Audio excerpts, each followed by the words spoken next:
Well, it didn't take long for the Buffaloes to find out who they were playing, what seed they are, or where they're going. It came up in the first 60 seconds of the announcement. The Buffaloes are an 8 seed facing number 9 Pitt Thursday, the South Region in Orlando.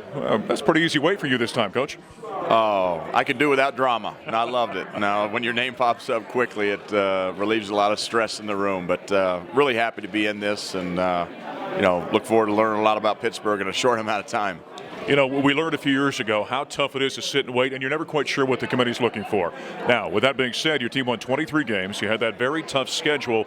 Getting an 8 seed, they showed you a lot of respect this year. They did, no question. And I do think our strength of schedule, our who we played in the non-conference, and played a lot into that. So it's nice to get that seed, and you don't want to look forward in this tournament. But, the 8-9 seed's always a tough one to get because you got number 1 if you're fortunate enough to advance. But we'll worry about that if and when it happens, and we're hopeful that it will. Yeah, that number 1 seed, by the way, is the number 1 overall seed, the Florida Gators, as they'll be playing, of course, very close to home in Orlando. Did you have any inkling, any thoughts going into the selection process where you might end up or what kind of seed you might be? No, none whatsoever. I mean, you look at the bracketology stuff, and, I think they're pretty close on seeding sometimes. But in terms of where you go, we didn't know it was going to be Buffalo or Orlando or Spokane or anywhere in between. We're just, again, we're elated to be part of this tournament, and 3 years in a row for what this team has been through this year is pretty special. How about the way the Buffaloes are playing right now? What you did those last couple of games of the regular season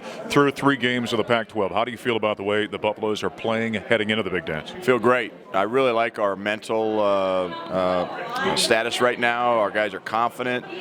We've taken 2 days off. We didn't do anything Saturday or Sunday. We'll have a good practice Monday and Tuesday, and we'll be ready to go on Thursday whenever we play. I'm not even sure the game time hit, but our guys are ready and they're excited. And this is season number 4. We talk about the non-conference schedule, the regular season, and of course the postseason tournament, and now this is the last one, and quite frankly, the most important one in terms of how you're remembered. Coach, lastly here, what does it say about this program when you consider about Colorado basketball for 113 years, the few times the Buffaloes have been in the big dance, and here you are, 20 wins, 4 straight seasons, 3 straight years in the NCAA. What does it say about where this program is at? Well, one of the things we talked about when we came here, the goal that I had, our staff has had for this program, is to build one that can sustain success. And as you know, the history of Colorado basketball has had pockets of success and very good teams, very good players, but we've never sustained it. And this is another step in that process, and we certainly don't want to stop here. I mean, we'll talk about next year, but we have an opportunity now to do something that's never been done, and that's go win a game, and then hopefully win another one. And you get into tournaments number 1. Now you want to start winning some games, and that's the next step.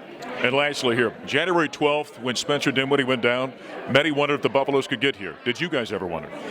Well, at the time, you don't think about that. You just think, oh my gosh, how are we going to win the next game or another game, or But there's been times we've wondered. There's no doubt about it, especially those first couple of weeks after Spencer went down. We missed him so much, and it did take us. It set us back a little bit, but. One thing I've learned in coaching all these years is young men are resilient, and a lot of times they're more resilient than coaches and adults, and they showed that this year. Coach, congratulations. Okay, thank you. Head coach Tad Boyle, the Buffaloes, an 8 seed versus 9 seed Pittsburgh Thursday in Orlando. They're back in the dance.